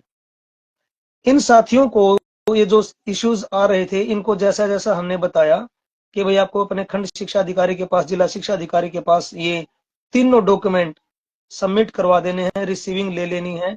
अगर आपको रिसीविंग मिल जाए तो बड़ी अच्छी बात है, रिसीविंग नहीं मिलती तो आप इन अधिकारियों को ईमेल कर दें, इन तीनों डॉक्यूमेंट्स को ईमेल कर दें साफ साफ शब्दों में। किसी तरह की वहां पे कोई अस्पष्टता या आपकी ईमेल में किसी तरह की कोई कमी आपको ध्यान रखना है कि ना रह पाए। और उसके बाद आपको हफ्ता 10 दिन तक इंतजार करना होगा कि वो अधिकारी आपकी इन ईमेल का या आपकी इन एप्लीकेशन का कुछ एक्शन लेते हैं या नहीं। फिर हफ्ता 10 दिन बाद उनकी एक्शन टेकन रिपोर्ट का आप वेट कीजिए और पता करवाइए कि sir I want to know about the ATR, action taken report from your side in the accordance of the application submitted by us. तो आपको ध्यान रखना है, संयम से काम लेना है। कुछ साथी हड़बड़ाने लग जाते हैं, बाकियों का हो गया जी मेरा नहीं हुआ, मेरी तो जॉब गई। कुछ साथियों को डीडीओ ने धमकी दे दी कि मैं तो रिलीव करूंगा, हाँ हाँ मेरी तो जॉब गई, उन्होंने मान लिया कि हाँ डीडीओ ने रिलीव कर दिया, मेरी तो जॉब गई। नो, किसने कहा कि डीडीओ आपको रिलीव कर देगा? आप व्हाट्सएप की दुनिया में जी रहे हो, एक ऐसी दुनिया में जी रहे हो जहां पे सेकंडों के हिसाब से वायरल हो जाती चीजें। एक रिलीविंग लेटर दिखा दो मेरे को कि भी देखो ये रिलीविंग लेटर ये कर रखा डीडीओ ने रिलीव। कैसे मान लेते हो आप इन अफवाहों को? कैसे गुमराह हो जाते हो आप? इतनी नेगेटिविटी किसने सिखा दिया आप लोगों को? कहां से आप लोगों के अंदर ये नेगेटिविटी? नेगेटिव बात तो कहीं से भी आ जाए, आप इतने जल्दी प्रभावित हो जाते हो। और हम जो चीख चीख कर चिल्ला चिल्ला कर आपको बताते हैं, आपकी हर कल्याण के लिए, आपकी हर भलाई के लिए जो कोशिश करते हैं, प्रयास करते हैं, उस पर पानी फेर देते हो आप तो एक झटके में। क्या ये उचित है? सोच के देखो, क्या ये उचित है? किस हद तक उचित है? कोई डीडीओ आपको रिलीव नहीं कर सकता। Keep in mind, permanent employee भी अगर आपकी पोस्ट पे आ जाता है, आपका डीडीओ आपको रिलीव नहीं कर सकता, पहली बात। दूसरी बात, गलती से अगर डीडीओ ने रिलीव कर भी दिया तो आपका टर्मिनेशन एचकेआरएन की तरफ से ऑटोमेटिक कैंसिल कर दिया जाएगा, यानी कि आपको रिलीव नहीं माना जाएगा पोर्टल पे। ठीक। तीसरी बात, इस बात को सभी साथी बार बार रिवाइंड करके सुन लेना। ये फेसबुक पे लाइव पे अभी चल रहा है, लेकिन आप इसको बार बार रिवाइंड करके आप सुन सकते हो। तीसरी बात, अगर आपका डीडीओ अपनी मनमानी करके आपको रिलीव कर भी देता है पोर्टल पे भी, आपकी जॉब को उसने नुकसान पहुंचा दिया, तो आप क्या सोचते हो, डीडीओ का कुछ नहीं बिगड़ेगा, गया वो जमाना। आपके बारे में आपका डीडीओ कोई भी गलत कदम अपनी मनमानी के हिसाब से नहीं उठा सकता। आप इस बात को नोट कर लें। उसने रिलीव कर भी दिया तो उसकी क्लास लगेगी उच्च अधिकारियों के पास कि भाई किसने कहा था आपको रिलीव करने की, कौन से नियम के अनुसार, कौन सी धारा के अनुसार, कौन से आदेश के अनुसार आपने इनको रिलीव कर दिया। एक कच्चे कर्मचारी के पेट पर लात मारना, उसके रोजगार को छीनना, किसने हक दिया आपको। तो आपको प्यारे साथियों इस बारे में ध्यान रखना है। कोई आपको नेगेटिव बनाता है, आप उसकी बात को सुन लो, इस कान से सुनो, इधर से निकाल दो, बात खत्म। दिखा दो ना हमें, व्हाट्सएप पे देखो कि दिखा। एक बार अगस्त में देखा था मैं, 4-5 साथियों की तरफ से आए थे रिलीविंग लेटर्स, अगस्त के बाद दिखा दो अगर किसी का रिलीविंग हुई है तो। तो आप ये कैसे मानते हो कि आपको रिलीव कर दिया जाएगा। आप रिलीव नहीं होगे। Even if a regular employee comes and joins on your post, even after that you are not bound to be terminated from that school। ये ध्यान रखनी है बात। तो आपको सबसे पहला लक्ष्य आपका रहना चाहिए, कैसे भी करके आप जॉब बचाओ। एक बार जॉब बचा लो, ये एक बार रेगुलर टीचर का ट्रांसफर ड्राइव पूरा हो जाने दो। और ट्रांसफर ड्राइव के बारे में भी आपके मन में जो शंका है उसके बारे में मैं बता देता हूं। हमने इस संदर्भ में अक्टूबर 2023 में प्रयास किया था, तुरंत प्रभाव से नियमित शिक्षकों की ट्रांसफर को रुकवाया था। ये फेसबुक लाइव हर उस रेगुलर एम्प्लॉय तक भी पहुंच सकती है, उनको बुरा लगेगा लेकिन हकीकत यही है। अक्टूबर 2023 के अंतिम सप्ताह में रेगुलर टीचर्स की ट्रांसफर होनी थी, लेकिन हमने उस ट्रांसफर ड्राइव को रुकवाया था। और अखबारों में क्या खबर आई थी आपको याद है कि अज्ञात कारणों से एकदम से ट्रांसफर ड्राइव को रोक दिया गया है। अज्ञात कारण कौन थे, अब ज्ञात हो जाएगा। वो अज्ञात कारण हम थे, और हमारे पीछे हमारे विभाग के वो शुभचिंतक अधिकारी जिनको ये बात पता थी, जिनको इस बात का एहसास था कि भाई इन कच्चे कर्मचारियों की नौकरी पहले ज्यादा जरूरी है, ना कि इन रेगुलर टीचर्स की ट्रांसफर ड्राइव। और उसके पीछे उनका एक और नेक मकसद ये था कि अगर सेशन के बीच में इनकी रेगुलर टीचर्स की अगर ट्रांसफर हम कर देते हैं तो इससे इन शिक्षकों को भी दिक्कतें आएंगी, नए विद्यार्थियों को जाएंगे, उनके पास जाएंगे, पढ़ाएंगे, उनके साथ एडजस्ट होने में 15-20 दिन, 1 महीना लग जाता है। ऐसे ही बच्चों को भी दिक्कतें आती हैं, नए टीचर के पास उनको एडजस्ट होने में दिक्कतें आती हैं। तो सरकार ने तो और विभाग के अधिकारियों ने तो हमें सपोर्ट इस वजह से किया था कि भी मिड सेशन में ट्रांसफर ड्राइव फेयर नहीं है। और अब ये जो ट्रांसफर ड्राइव होने जा रहा है इसका अभी भी कुछ नहीं पता होगा या नहीं होगा। लेकिन जैसा कि जून के महीने में परमानेंट टीचर्स की जो भर्ती आई थी, भारी भरकम भर्ती आई थी, 7,500 से ज्यादा टीचर्स की ज्वाइनिंग नियमित पदों पर हो चुकी है। तो क्या उनकी ज्वाइनिंग की वजह से कोई एचकेआरएन का शिक्षक अपने पद से हटाया गया है? भाई इतनी बड़ी भर्ती होने के बाद ही नहीं हटाया गया, तो अब क्या खतरा है आपको, ये बताओ। कौन सी भर्ती आई हुई है अब? डिपार्टमेंट को ये बात अच्छे से पता है। उच्च अधिकारियों ने स्पष्ट तौर पे हमें ये बात बोली है कि भाई अगर हम नियमित कर्मचारियों को, टीजीटी है चाहे पीजीटी, उनको ट्रांसफर करके आपकी सीट पे अगर हम भेज देते हैं तो क्या होगा? रेगुलर टीचर को तो ज्वाइनिंग मिल गई, उसकी तो ट्रांसफर हो गई, लेकिन वर्कलोड बढ़ जाएगा उन डीएससी के अधिकारियों के ऊपर। बदनामी होगी सरकार की कि भाई ये एचकेआर वाले आज घर कैसे बैठ गए, इनको नौकरी से क्यों हटा दिया गया। तो डीएससी के अधिकारी भी ऐसा बिल्कुल भी नहीं करना चाहते कि भाई आपको नौकरी से हटवा देंगे, आपके पद पे नियमित कर्मचारी को ट्रांसफर करके भेज देंगे। नहीं, ऐसा नहीं है। और अगर ऐसा हो भी जाता है तो आपको एक बात ध्यान रखनी है, अपने डीडीओ से बात करो और उनसे बात करके आपको उनको समझाना है कि सर आप एक लेटर तैयार कीजिए, एक मार्गदर्शन पत्र तैयार कीजिए, जिसमें आप अपने खंड शिक्षा अधिकारी से मांग करेंगे कि मेरे स्कूल में नियमित अध्यापक आया है, अब उसी पद पे एचकेआर का जो कर्मचारी लगा हुआ है उसको रिलीव करें या ना करें। तो इस संदर्भ में अभी तक के जो एक्शन लिए गए हैं उनके अनुसार आपको बताता हूं, नियमित कर्मचारी को एक खाली सीट पर उसी दिन दोबारा से स्टेशन अलॉट करके भेज दिया गया और एचकेआर के टीचर को नहीं हटने दिया गया। रेखा मैम ने अभी एक नाम लिया था मीटिंग की शुरुआत में, राम भतेरी मैम का। राम भतेरी मैम के जो डीडीओ हैं उन्होंने बहुत बड़ी गलती कर दी, इनको रिलीव करके और परमानेंट टीचर को ज्वाइन करवा के फंसे पड़े हैं वो। जबकि बाकी ऐसे कुछ केस हमने देखे थे, सुने थे, कम से कम 8-10 ऐसे केस देखे थे, सुने थे, और उन केसेस में उनके डीडीओ को हमने अपनी तरफ से जो संदेश पहुंचाया, उस संदेश का फायदा हर उस एचकेआर कर्मचारी को मिला है जिनके स्कूल में रेगुलर टीचर आ गया था फ्रेश अपॉइंटीज के तौर पे। तो भाई आपको थोड़ा अलर्ट रहना है। आपके स्कूल में इस तरह की कोई दिक्कत आती है तो आप तुरंत प्रभाव से अपने जिला प्रतिनिधि से संपर्क करें, या हमारे पास आप मैसेज करके, फोन करके, या अपना प्रो ग्रुप जो बना हुआ है वहां पे आप अपनी समस्या को रखें, ताकि तुरंत से शीघ्र से आपकी समस्या का निवारण करने का तरीका आपको सुझाया जा सके और आपकी जॉब को बचाया जा सके। लेकिन अगर आप ही, जब वो कहते हैं ना कि भाई जब सांप निकल जाए तो लकीर को पीटने से क्या फायदा, जब परमानेंट टीचर को आपके पोस्ट पे ज्वाइन ही करवा दिया फिर क्या फायदा भाई। हम भी तो आपकी तरह एक आम शिक्षक हैं। हाँ? हम क्या किस हद तक आपको बचा लेंगे।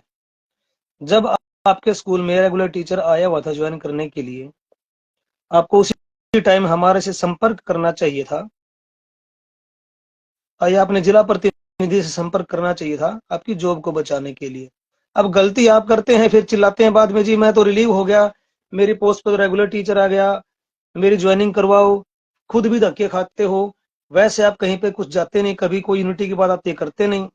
तो भाई इन विषयों की गंभीरताओं को आप ध्यान से सभी साथी स्वीकार भी करें, सुधार भी करें।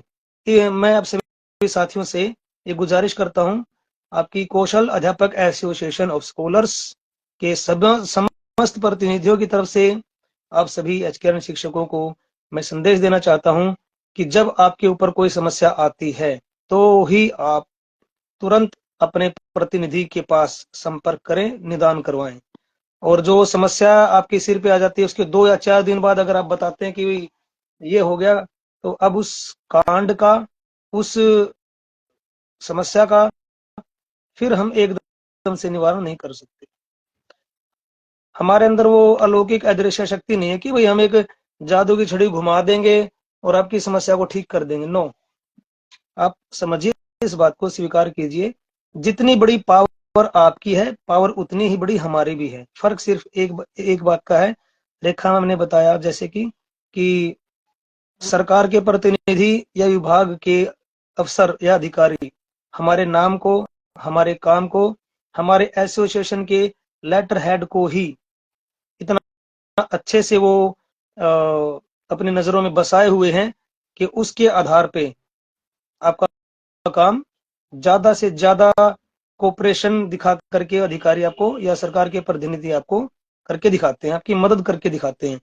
एकमात्र ऐसी एसोसिएशन, एकमात्र ऐसा संगठन जो अपनी मेहनत के बूते, अपनी ईमानदारी के बूते, अपनी पारदर्शिता के बूते, संघर्ष जज्बे के बूते अपनी एक अलग पहचान बनाए हुए हैं। और कैसा संगठन है ये? नोट करना, कभी भी किसी भी विजिट को नोट करना, भूतकाल में हुई विजिट्स को आप नोट कीजिएगा, उनके फोटोज, उनके वीडियोज, उनको नोट कीजिएगा। अभी लेटेस्ट जो 15 जनवरी को विजिट हुई उसको आप नोट कीजिएगा, और भविष्य में जो विजिट्स होंगे आप उनको नोट कीजिएगा। कौन जाते हैं इन विजिट्स में? फीमेल फाइटर्स, महिला प्रतिनिधि।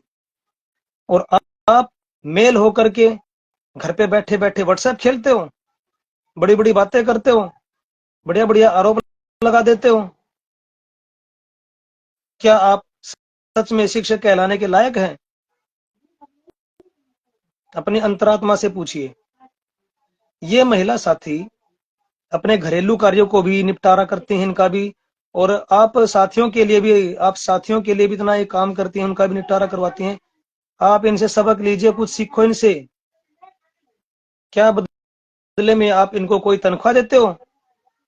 क्या आप इनकी इस मेहनत के बदले किसी तरह का इन महिला साथियों को या कास्ट एसोसिएशन को कोई विशेष लाभ उपलब्ध करवाते हो, सुविधा उपलब्ध करवाते हो? नहीं।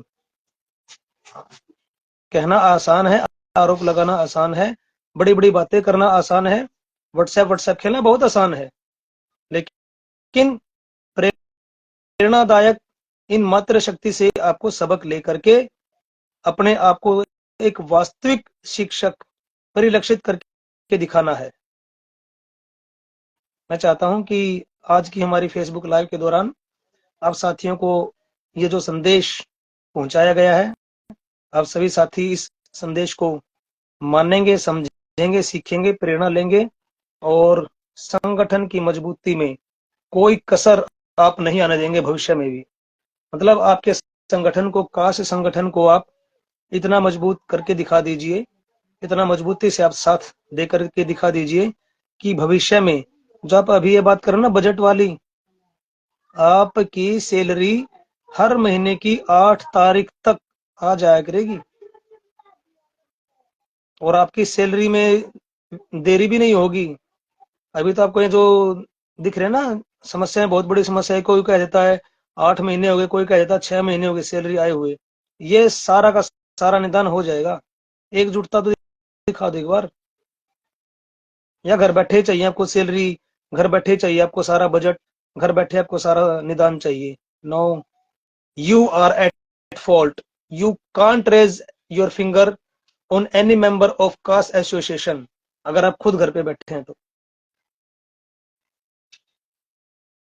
हो सकता है मेरी ये बातें कुछ साथियों को कड़वी लगे, गलत लगे, लेकिन ये हमारी एसोसिएशन की एक पहचान भी है कि हम जितनी संयमित तरीके से आप लोगों के आरोपों को, आप लोगों की बेवजह की बेफिजूल बातों को सुन लेते हैं, स्वीकार कर लेते हैं, और आपकी जेन्युइन समस्याओं को हल करने के लिए किसी तरह से कोई कसर नहीं छोड़ते, तो हमारा ये फर्ज भी बनता है कि आपके अंदर कोई कमी है तो उस कमी को भी स्पष्ट तौर पे आप साथियों को बता दें।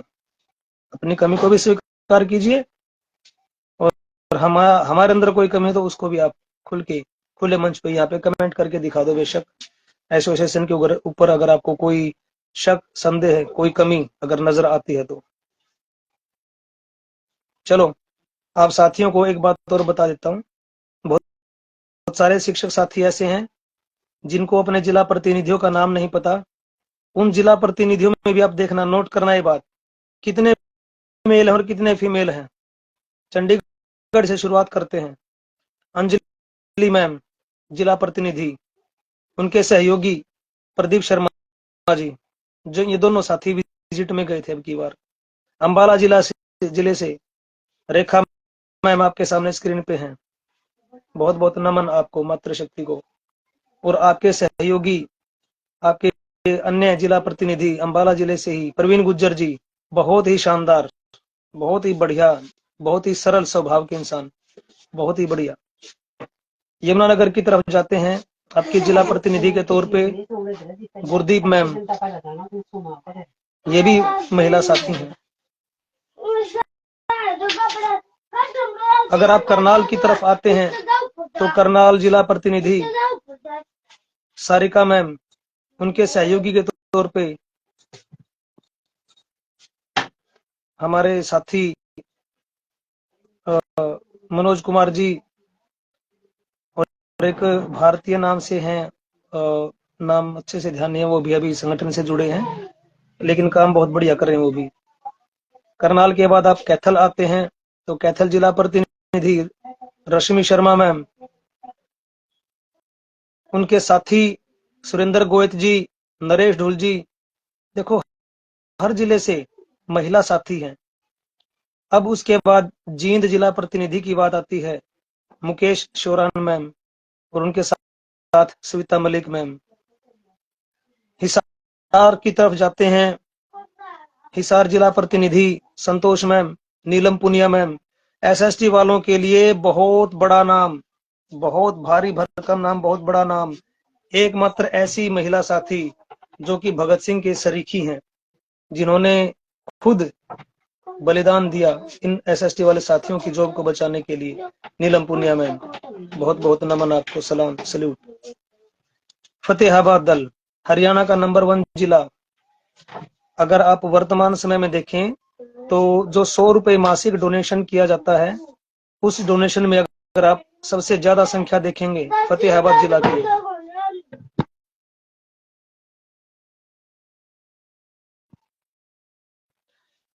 फतेहाबाद के बाद आप महेंद्रगढ़ की तरफ जाते हैं तो धर्मवीर जी और इनकी सहयोगी ममता यादव मैम। भिवानी में अगर आप आते हैं तो ज्योति शर्मा मैम, रिलीव्ड साथियों का प्रतिनिधित्व करते हुए, भिवानी जिले का प्रतिनिधित्व करते हुए। सोनीपत जिला प्रतिनिधि हमारे रितु राठी मैम, उनके सहयोगी प्रवीण सरोहा जी। फिर सोनीपत के बाद गुरुग्राम, पलवल, फरीदाबाद जिले का प्रतिनिधित्व करने वाले हमारे माननीय संजीव सर और उनके सहयोगी के तौर पे नीरज चौधरी मैम गुड़गांव की तरफ से, फरीदाबाद की तरफ से सरिता मैम, नीतू मैम, और नारनौंद हल्के से हमारी छोटी बहन पूनम, वो भी इन साथियों के साथ अपने गुड़गांव, पलवल, फरीदाबाद जिले में अपनी महत्वपूर्ण भूमिकाएं निभा रही है। शायद कोई जिला बचा नहीं है, एक बार कमेंट करके बताओ कोई जिला बच गया क्या? क्या कोई जिला बच गया? इतने सारे जो मैंने आपको नाम गिनाए, अब इन नाम के आधार पे आप इस लाइव वीडियो को रिवाइंड करके देखेंगे ना, तो मातृ शक्ति की संख्या सबसे ज्यादा है, अव्वल है। और ये सिर्फ दिखाने के लिए नहीं है, ये वो मातृ शक्ति है जो पहले भी काम करती आई है, आज भी काम कर रही है और आगे भी काम करेंगी, और निस्वार्थ भाव से मजबूत इरादों के साथ। शमा मैम कैथल का मैंने बता दिया, रश्मि मैम का बताया है जी। हाँ सिरसा रह गया, ठीक है, कविता बिश्नोई मैम ने बताया सिरसा जिला। सिरसा से शीतू मैम, बहुत ही सरल, बहुत ही समझदार, और उनके साथी सुमन मैम, सुमन खेतलान मैम, बहुत ही जोड़ी नंबर 1 जिसको हम कह सकते हैं, सिरसा जिला प्रतिनिधि के तौर पे बहुत अच्छा काम करेंगे साथी। झज्जर डिस्ट्रिक्ट में पीके सैन की का कहना है। सर झज्जर जिला प्रतिनिधि हमने अभी वैसे बनाया नहीं है, लेकिन मैं अभी सोच रहा हूँ, एक दीपक नाम के ही हैं, बहुत ही अच्छे हैं वो सर, उनसे मैं बात करूंगा झज्जर जिला प्रतिनिधि के तौर पे, उनको मैं अवश्य नियुक्त करना चाहता हूं अगर वो उसको स्वीकार करेंगे इस निमंत्रण को। रोहतक और सोनीपत का आपने बताया धर्मवीर जी, रोहतक और सोनीपत का सेम है। अभी रोहतक की तरफ से कोई हमारा जिला प्रतिनिधि नहीं है, ऐसे तो पानीपत है, कुरुक्षेत्र है, उनके भी प्रतिनिधि नहीं है, लेकिन जिस जिस जिले के व्हाट्सएप ग्रुप को हमने कंबाइन कर रखा है, तो उनके जो एडमिन है वही उनके प्रतिनिधि हैं। तो कुल मिला करके आज की फेसबुक लाइव के दौरान आप साथियों को मैंने वो सारा का सारा निचोड़ बता दिया है कि कास संगठन की दाएं और बाएं कौन है, दाएं और बायां हाथ कौन है। सिर्फ और सिर्फ एक ताकत जो कि दायां और बायां हाथ बन करके काम कर रही है, और वो कौन है? मातृ शक्ति, फीमेल फाइटर्स। जो मेल नहीं कर सकते वो काम हमारे फीमेल फाइटर्स करती हैं। और पूरे विश्वास के साथ करती हैं, पूरे जज्बे के साथ करते हैं, बहुत ही शानदार तरीके से करते हैं। हार आज तक मानना इस कास्ट टीम ने नहीं सीखा। इन सभी फाइटर्स को नमन करता हूं, सैल्यूट करता हूं। और भविष्य में भी आप सभी शिक्षक साथियों को अगर कोई समस्या आती है, वैसे तो एसोसिएशन की तरफ से, संगठन की तरफ से एडवांस में वो सारी की सारी समस्याओं का एहसास भी कर लिया जाता है और उनका निपटारा कराने के लिए कदम भी उठाए जाते हैं, आगे भी उठाए जाएंगे। तो अब मेरे ख्याल से मीटिंग का समापन करने का समय नजदीक आता जा रहा है। एक बार फिर भी आप साथियों को थोड़ा सा मैं वो अवसर उपलब्ध कराना चाहता हूँ, जिसकी वजह से आप साथी अपने विचार या अपनी बात कमेंट करके पहुंचा सकते हैं। कमेंट पढ़ लेता हूँ। एक साथी ने लिखा, जीएसटी कब कटना बंद होगा सर? मनीष कुमार जी ने लिखा है। मनीष जी, पहली बात तो आप ये बताइए कि ये जीएसटी आपकी सैलरी पे कटता है या नहीं? कमेंट करके बताइए। अभी आपने अपने ऑफर लेटर में देखा होगा, कंसेंट दिया होगा, स्वीकृति दी होगी, सहमति दी होगी कि आपकी सैलरी इतनी है। क्या आपको अपनी उतनी सैलरी मिल रही है या नहीं? अगर आपको उतनी सैलरी नहीं मिल रही तो निश्चित रूप से आपको पूरी सैलरी दिलवाई जाएगी। अगर आपको उतनी सैलरी मिल रही है तो आप बाकी बातों को भुला दो। वो जो जीएसटी कटता है, वो गुड्स एंड सर्विस टैक्स, वो आपकी सैलरी पे नहीं कटता। आपकी सैलरी पूरी मिल रही है आपको। कमेंट कीजिए। ज्योति दिनेश मैम, आपकी दूरदर्शी सोच और कार्यशैली को नमन है। नमन है सर। ज्योति मैम, बहुत बहुत आभार आपका, बहुत बहुत अभिनंदन आपको। हाँ, ये सच है। मैं ही नहीं बल्कि पूरी कास्ट टीम इस मामले में भाग्यशाली है कि जितनी दूरदर्शिता के साथ, जितनी पारदर्शिता के साथ इस एसोसिएशन में काम किया जाता है। मैं चैलेंज कर सकता हूं इस बात को, पूरे भारत में किसी भी संगठन में इतना बढ़िया तरीके से कोई काम नहीं करता होगा। चैलेंज कर सकता हूं इस बात को। जी, और कमेंट कीजिए, अपने सवाल रखिए प्लीज। किसी साथी को अपनी तरफ से कुछ सवाल रखने हैं, कोई बातें कहनी है। फिर फेसबुक लाइव को एंड करने का टाइम नजदीक आता जा रहा है, इसको हम समापन करेंगे।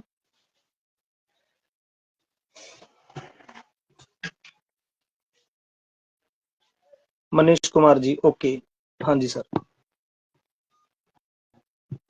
वैसे मनीष जी, एक छोटा सा अपने ही इसी सेंचुरी का उदाहरण देखिए। हरियाणा में जो गेस्ट टीचर लगे थे, किस आधार पे लगे थे? संदीप कुमार जी का कहना है, एसएसटी संदीप कुमार जी, एमएस चंडोल का आपने नाम नहीं बोला। किस मामले में sir? What about Ram Bhateri sir? Okay. Dharmveer ji, आप राम भतेरी मैम का जो पूछ रहे हैं, तो राम भतेरी मैम को वैसे मैंने कल पर्सनली बोला था कि मैम, रिलीव्ड साथियों की मैं गूगल मीटिंग लूंगा रविवार को, यानी कि आज मुझे मीटिंग लेनी थी। मैं मीटिंग जरूर लेता, लेकिन वो मैं मीटिंग तब लेता जब नरेश ढुल जी अगर आज फेसबुक लाइव करते। तो उनको आज जरूरी काम हो गया, वो फेसबुक लाइव नहीं कर पाए, तो इस वजह से उनके रिप्लेसमेंट के तौर पे मुझे फेसबुक लाइव करना पड़ा और मैं रिलीव्ड साथियों की गूगल मीटिंग नहीं ले पाया। फिर भी राम भतेरी मैम को मैं बता चुका हूं कि इनका क्या कुछ अभी है। साफ स्पष्ट शब्दों में फोन करके मैं इनको बता चुका हूं। टाइम लगेगा जी इनको। शॉर्ट में बताता हूं, इनकी दोबारा ज्वाइनिंग तो जरूर हो जाएगी, 100% हो जाएगी, लेकिन उसमें टाइम लगेगा अभी। संदीप कुमार झज्जर से, एक्सटेंशन नहीं हुई है सर। संदीप कुमार जी, मैंने नाम बेशक से नहीं लिया आपका। हाँ ठीक है, आपका नाम बेशक से नहीं लिया, लेकिन आप कमेंट करके एक बार बता दो कि क्या आपको व्यक्तिगत रूप से मदद की गई है या नहीं एसोसिएशन की तरफ से। P K Sain, she is crying. Sir, अगर रोने से समस्याओं का निवारण होता तो मैं राम भतेरी मैम से भी ज्यादा रो सकता था। लेकिन हमें ऐसे हालात में रोने की बजाय मजबूत होना होगा, खुद को मजबूत बनाना होगा। विपरीत परिस्थितियों से लड़ने के लिए हमें अपने आप को समझाना होगा। हर इंसान की जिंदगी में इस तरह के क्षण आते हैं कि उनको कोई रोशनी की किरण नजर नहीं आती। एक साथी ने लिखा है, अमित कुमार जी कह रहे हैं, सर पीजीटी संस्कृत वालों के लिए भी प्रकाश डालो सर। पी के सैन कह रहे हैं, some teacher asking about budget. Rashmi Sharma ma'am कह रहे हैं कि सर बजट की क्या अपडेट है, प्लीज बताओ। ओके, ठीक है। तीनों साथियों का पहले बार पीजीटी संस्कृत वालों को मैं बताना चाहता हूँ। आपको रिलीव्ड वाले ग्रुप पे मैं साफ तौर पे लिख दिया था कि अगले 10 दिन, वीरवार को शायद मैंने बात लिखी थी, 15 जनवरी की बात है शायद। मैंने आपके रिलीव्ड साथियों को नाम बता देता हूँ। फरीदाबाद से संजीव कुमार जी, जींद से नरेंद्र जी, भिवानी से ज्योति मैम। इन 3 साथियों को अपने साथ ले रखा है। रिलीव्ड साथियों को अगर कोई दिक्कत आती है, कोई डाउट रहता है, तो आप इन तीनों से संपर्क कर सकते हैं। आपकी ज्वाइनिंग के लिए जो प्रक्रिया चल रही है उसके अभी लेटेस्ट तरोताजा आपको मैंने व्हाट्सएप ग्रुप पे बताया था कि अगले 10 दिन तक आपका काम होल्ड पे है। आपकी एडजस्टमेंट, रीएडजस्टमेंट, रीज्वाइनिंग के लिए डिपार्टमेंट ने दोबारा से एक मीटिंग डिक्लेयर करी है अगले 10 दिन में।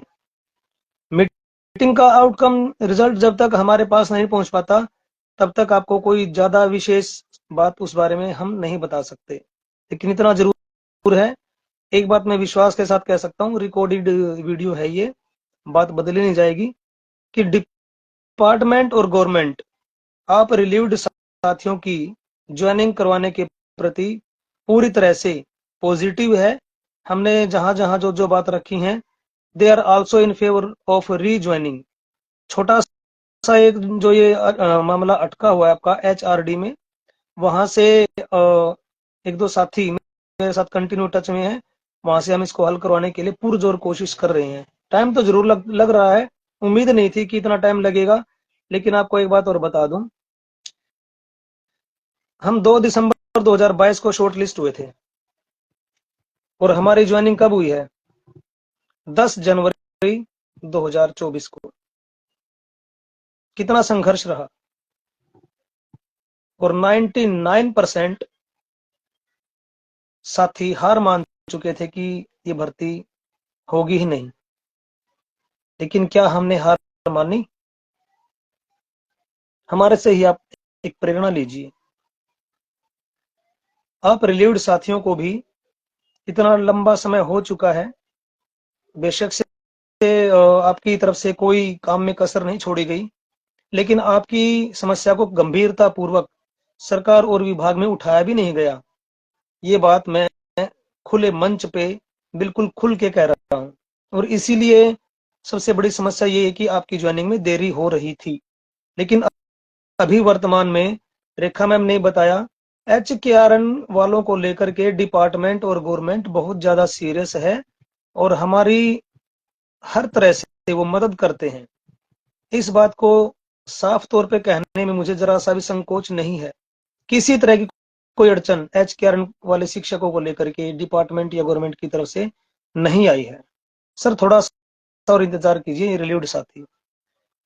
नेक्स्ट कमेंट था रश्मि मैम की तरफ से, सर बजट की क्या अपडेट है? मैम रश्मि मैम, नाम मात्र बजट अभी आया है। विशेष तौर पे उन स्कूलों के लिए बजट आया है जिन स्कूलों में सैलरी आए हुए 6 महीने, 5 महीने या इससे ज्यादा समय हो चुका था, पहले उनके लिए बजट उपलब्ध कराया गया है। और उसके बाद मैंने जींद की जो हमारी राज्य स्तरीय मीटिंग हुई थी वहां पे भी डिक्लेयर किया था, नरेश डुल जी ने भी डिक्लेयर किया था। इससे पहले वाली फेसबुक लाइव में भी मैंने बताया था कि 31 मार्च तक आप सभी साथियों का वेतन भुगतान पूरा हो चुका होगा, क्योंकि 31 मार्च को इनको अपना सारा बजट नील दिखाना होता है फाइनेंस डिपार्टमेंट के आंकड़ों में। और नील दिखाने के लिए इनको आपको सैलरी का भुगतान करके दिखाना ही होगा। उसके लिए अगर हम कोशिश ना भी करेंगे तो भी आपका 31 मार्च तक सबका हो ही जाना है। हालांकि इस बारे में अभी रेखा मैम ने बताया भी था कि आपके बजट के रिगार्डिंग भी उन्होंने बातचीत करी है, प्रदीप जी ने बात करी है, रेखा मैम ने बात करी है, इनके साथ जो साथी गए थे उन्होंने भी बात की है, कोशिशें की हैं। आपका बजट का इस सेशन में तो रहेगा एक मुख्य तौर पे जो अभी तक हमने सामना किया वही सैलरी में देरी का, लेकिन अगले सेशन से हम इस संदर्भ में एक विशेष योजना के तहत कार्यवाही को अंजाम देने में पुरजोर कोशिश लगा रहे हैं कि आपकी 8 या 10 तारीख तक सैलरी आ जाए। हमारा पूरा प्रयास रहेगा। उसके लिए एक आदेश, लिखित आदेश डिपार्टमेंट की तरफ से जारी करवाने के लिए हमारा प्रयास जारी है। जी, आगे कमेंट और कुछ और ले लेते हैं। की गई है सर, हाँ। संदीप जी ने अभी लिखा है कि हाँ सर, ये जो झज्जर से हैं संदीप जी, एसएसटी टीचर, इनकी जो समस्या थी, इनके डीडीओ एक्सटेंशन को लेकर के जो परेशान करे थे, इनकी हमने मदद की है या नहीं, तो इनका जवाब सर ने अभी लाइव पे ही दे दिया। हाँ सर, एसोसिएशन की तरफ से, संगठन की तरफ से, कास एसोसिएशन की तरफ से इनकी मदद की गई है। मनीष जी का कहना है कि सर मेरे डीडीओ मेडिकल छुट्टी नहीं देते। सर, आपके डीडीओ मेडिकल छुट्टी नहीं देते तो इसके लिए आपको ही कदम उठाना होगा। क्या कदम उठाना है आपको, मैं वो जरूर बता सकता हूँ, मार्गदर्शन जरूर कर सकता हूँ। आप एप्लीकेशन लिखो, आप वो एप्लीकेशन अपने खंड शिक्षा अधिकारी, जिला शिक्षा अधिकारी के पास आप जमा करवाओ कि मेरे डीडीओ ने मेरे को मेडिकल लीव देने से साफ मना कर रखा है, वो मेरे को मेडिकल लीव नहीं दे रहे हैं। आप अपने साथ अपना मेडिकल सर्टिफिकेट रखिए और वो मेडिकल सर्टिफिकेट इन एप्लीकेशन के साथ जमा करवाएं अपने खंड शिक्षा अधिकारी के पास, जिला शिक्षा अधिकारी के पास। आपको 100% गारंटीड मेडिकल लीव मिलेगी। और अगर आपका डीडीओ फिर भी आपको मेडिकल लीव नहीं देता है तो सस्पेंड हो जाएगा, वो सस्पेंड। डीएससी में आप शिकायत पहुंचा देंगे ना, खंड शिक्षा अधिकारी और जिला शिक्षा अधिकारी के पास जो आपने एप्लीकेशन दी है, वहां से जो रिसीविंग या डायरी आपने करवाई है, उनका आप एक एप्लीकेशन के साथ डीएससी में शिकायत पत्र जमा करवा दीजिए। आपका डीडीओ सस्पेंड हो जाएगा। आपका डीडीओ मनमानी नहीं कर सकता sir. Geography study S Deepak ji, sir ये तो पिछली बार भी कहा था 31 मार्च तक आपका बजट आ जाएगा, लेकिन 31 मार्च तक सैलरी आई नहीं। यह पिछली बार की बात 2024 की, आगे कुछ दिख नहीं रहा सर। पिछली बार का हमें नहीं पता क्या हुआ था क्या नहीं हुआ था, लेकिन इस बार आप ये देखो, हम सैलरी और बजट को लेकर के निश्चित रूप से कार्यवाही कर लेते, लेकिन वर्तमान में आप साथियों ने देखा होगा, ये हमारा जो जनवरी का महीना गया किसके लिए समर्पित हुआ, ये एसएसटी टीचर्स की एक्सटेंशन को लेकर के समर्पित हुआ है। कोई एक व्यक्ति विशेष इस बारे में ये आरोप नहीं लगा सकता कि संगठन शांत बैठा हुआ है, संगठन ने कुछ नहीं किया। लेकिन एक लक्ष्य को साधना होता है, उस एक लक्ष्य को पूरा हो जाने के बाद हम दूसरे काम को शुरू कर सकते हैं। उससे पहले हमारा जो दिसंबर का और नवंबर का महीना रहा था, उसमें हमने पीजीटी रिलीव्ड साथियों की एडजस्टमेंट के लिए अपना योगदान किया है। जी,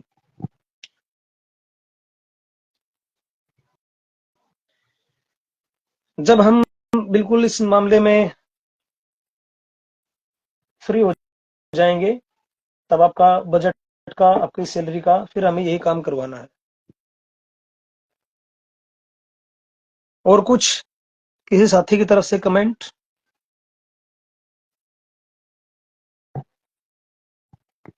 किसी अन्य साथी की तरफ से कोई समस्या?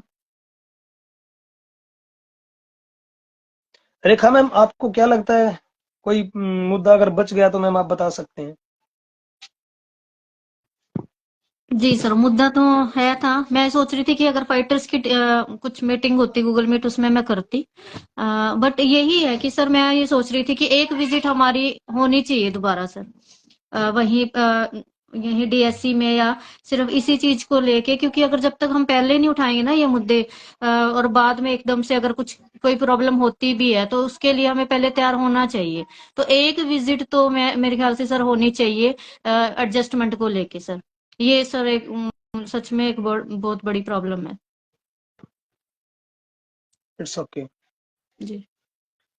रश्मि मैम का एक कमेंट है, और सर बात तो आपकी बिल्कुल सही है, बट सैलरी को भी और मार्च तक तो बहुत ही मंथ्स हो जाएंगे, कुछ टीचर्स की तो जुलाई से ही नहीं आई है। हाँ, बिल्कुल है ये समस्या आपकी।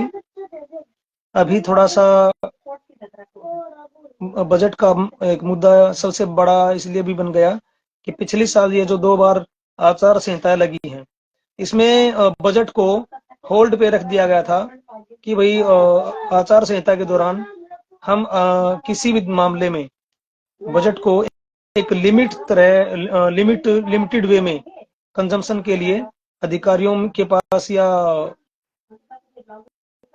डीडीओ खंड शिक्षा अधिकारी तक उपलब्ध करवाएंगे, और विशेष तौर पे स्कूल में होने वाले खर्चे, बच्चों को दी जाने वाली सुविधाओं को उनको ज्यादा प्राथमिकता दी गई। एचकेआरएन के शिक्षकों को इस मामले में थोड़ा सा शांत ही रखा गया, अनदेखा ही किया गया डिपार्टमेंट की तरफ से। अभी बहुत जल्द रेखा मैम ने जैसे बताया, बहुत जल्द आप साथियों के बीच वो तस्वीरें और वो प्रयास आपको व्हाट्सएप ग्रुप के माध्यम से देखने को मिलेंगी, जिनमें हमारा अगला कदम यही होने जा रहा है कि भविष्य में रेगुलर टीचर की ट्रांसफर से हम प्रभावित ना हो सके।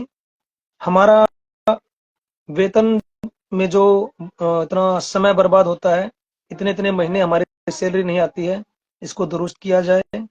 और इसके साथ अंतिम हमारा जो उसमें एक पॉइंट होगा, वो ये होगा कि अगर कोई टीचर किसी वजह से रिलीव हो भी जाता है, तो उसके रिलीव होने के बाद एक निश्चित समय सीमा या अवधि के दौरान ही उसको समायोजित किया जाए।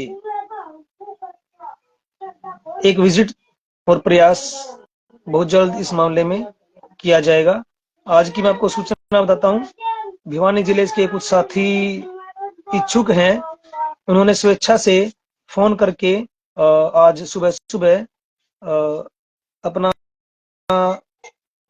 विचार हमारे पास रखा, हमारे तक पहुंचाया। वो चाहते हैं कि अगली विजिट हो तो वो हमारे साथ विजिट में जाएं। पहली बार उन्हें संपर्क हुआ, वैसे वो राज्य स्तरीय मीटिंग के दौरान जींद में आए थे, मुझे बड़ा अच्छा लगा। मैंने उनको बार बार मना किया कि आप भिवानी से हो, और भिवानी से चंडीगढ़ बहुत दूर पड़ जाता है, आपको दिक्कतें आएंगी, परेशानी आएंगी, लेकिन क्या शानदार हैं। और वो शानदार कैसे हैं, वो भी मातृशक्ति ही थी।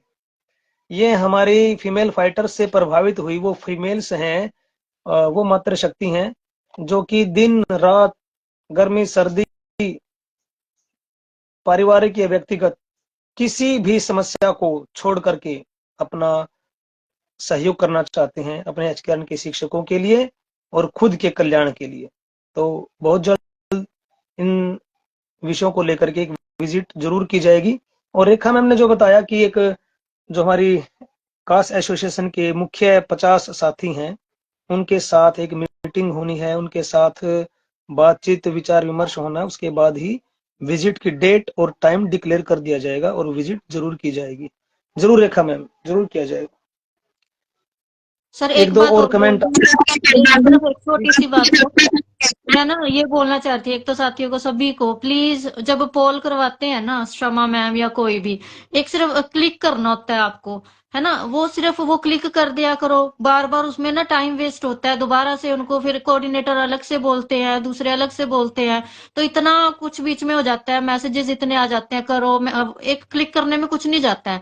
अगर पोल कर रहे हैं ना, उसके लिए कोई ना कुछ हम कोई स्टेप उठाने जा रहे हैं, उसका कोई एक रीजन होता है ना, तो उस वजह से वो एक प्लीज आपसे रिक्वेस्ट है हाथ जोड़ के कि वो पोल कर दिया करो, दोबारा कहने की जरूरत ना पड़े। और दूसरी बात, एक और छोटी सी बात, कहीं से भी कोई नेगेटिव मैसेज मिलता है ना आपको, प्लीज उसे अपने तक रखा करो, क्योंकि पहले ही बेचारे साथी बहुत डरे होते हैं, ग्रुप में बहुत डरे होते हैं। जैसे ही वो नेगेटिव मैसेज आता है ना, उसमें मैंने यही देखा है, इतनी अफरा तफरी, इतने मैसेजेस आ जाते हैं कि जो जो मुद्दा होता है ना, मेन मुद्दा होता है, या किसी को बहुत ही यानी कुछ मैटर है उसका, कोई सीरियस मैटर है, वो बीच में अलग से रह जाता है। वो चलो ठीक है, पहले तो अगर आपको कोई नेगेटिव न्यूज मिलती है ना, उसको पहले तो ये देखो कि वो ऑथेंटिक है भी कि नहीं, कि वो सही है नहीं है, फिर उसको अपने पास रखो, आप वेट करो, गूगल मीटिंग का वेट करो, उसमें उस चीज को लेकर आओ, उसको हर एक क्वेश्चन का आपका आंसर मिलेगा। उस न्यूज को पूरा जो भी है आपके पास है, कोई भी न्यूज है, कोई सूचना है या नेगेटिव है या जो भी है, तो उसको आप गूगल मीटिंग का वेट किया करो और उसमें आप वो चीज रख दिया करो। बस ये दो चीजें हैं, एक पोल जरूर कर दिया करो, और नेगेटिव न्यूज प्लीज प्लीज मतलब कि उसको अपने उसमें गूगल मीटिंग में ही सॉर्ट आउट किया करो प्लीज। बस ये दो बातें जरूर कहना चाहूंगी जी। बढ़िया संदेश आपका रेखा, बहुत बढ़िया। और फिर से वही बात एक आ जाती है, घर पे बैठ के व्हाट्सएप खेलना बड़ा आसान है, लेकिन समय समय पर आप साथियों की कल्याण के लिए, आपकी भलाई के लिए समय समय पर जो पोलिंग करवाई जाती है, आपको समय समय पर जो गूगल फॉर्म भेजे जाते हैं, आप सभी को पिन कर दिया जाता है। पिन आपके व्हाट्सएप ग्रुप में पिन करके वो मैसेज को टैग कर दिया जाता है, ताकि आपका वो मैसेज, वो इम्पोर्टेंट मैसेज इन बेकार के व्यर्थ के मैसेजेस के नीचे छिप ना जाए, दब ना जाए। तो आपको उसको ध्यान रखना चाहिए कि इम्पोर्टेंट पोलिंग्स या डायरेक्शंस जब जब आपको दी जाती हैं, आपको बिना देरी किए तुरंत प्रभाव से उस मामले में अपनी तरफ से प्रयास करना है। डेफिनेटली शमा मैम को, और शमा मैम के अलावा चाहे कभी नरेश डुल जी हैं या खुद मैं, कई बार आपको साथियों को इस संदर्भ में बहुत सारी इंपॉर्टेंट डाटा कलेक्शन के लिए बोलते हैं, लेकिन आप देरी कर देते हो, तो फिर बाद में आप चिल्लाते हो मेरा रह गया जी। जो पोलिंग कर देते हैं, जो हमारे पास आपका डाटा पहुंचा दिया जाता है, उनका तो हम निपटारा करवा देते हैं, लेकिन जो बच जाते हैं फिर वो बाद में चिल्लाते हैं जी हमारा रह गया, हमारा क्या। तो प्लीज इस मामले में थोड़ा सा अलर्ट रहें, अपडेट रहें। ज्यादा बेफिजूल के मैसेज ग्रुप में ना भेज करके आप इम्पोर्टेंट मैसेज को आप कैच भी करो, अप्लाई भी करो, फॉलो भी करो। I think most of the topics related to the current issues and upcoming issues have been discussed in this Facebook Live today. I hope कि आप सब साथी इन सभी बातों को ध्यान से सुनेंगे, समझेंगे, और अगली फेसबुक लाइव होने तक आप साथी अपनी अपनी नोट कर लिया करो, डायरी बना करके बेशक से कमेंट के माध्यम से हम तक अपनी बात पहुंचाएं। आपका निपटारा आपको कमेंट के माध्यम से कर दिया जाएगा। गूगल मीटिंग अभी पॉसिबल नहीं है, क्योंकि गूगल मीटिंग में 100 साथियों की जो एक लिमिट है, उस लिमिट की वजह से हम गूगल मीटिंग नहीं कर सकते। बहुत सारे साथी रह जाते हैं जो गूगल मीटिंग अटेंड नहीं कर पाते। तो Facebook live is the best option to be with our community of HKRL teachers, और इसी को हम कंटिन्यू रखना चाहेंगे। इसमें हमें जो जो इश्यूज आते रहेंगे, चैलेंजेस आते रहेंगे, हम उनका रेजोल्यूशन करते रहेंगे। ठीक है साथियों, आप सभी साथियों को आपकी कास्ट एसोसिएशन की तरफ से, पूरी की पूरी टीम की तरफ से शुभकामनाएं, और आपकी तरफ से दुआएं अपेक्षित हैं कि आप अपनी दुआएं अपनी एसोसिएशन के लिए अवश्य करते रहें, कि आपकी कल्याण के लिए, आपकी भलाई के लिए, आपकी जरूरत के लिए टीम जब जब जो जो कदम उठाती है उनमें जीत नसीब हो, और वो जीत हासिल करने में भी ज्यादा समय बर्बाद ना हो सके, जल्द से जल्द उसमें जीत हमें मिले, सफलता हमें मिले। ये दुआएं आप टीम के लिए कीजिएगा। आप सभी साथियों का अभिनंदन, आप सभी साथियों का स्वागत करते हुए, आप सभी साथियों को आज की मीटिंग फेसबुक लाइव का समापन करने का घोषणा करते हुए, नमस्कार करते हुए, पूरी टीम की तरफ से आप सभी साथियों को अलविदा कहना चाहता हूं। अगले फेसबुक लाइव में फिर मिलेंगे। जय हिंद, जय भारत, शिक्षक एकता जिंदाबाद।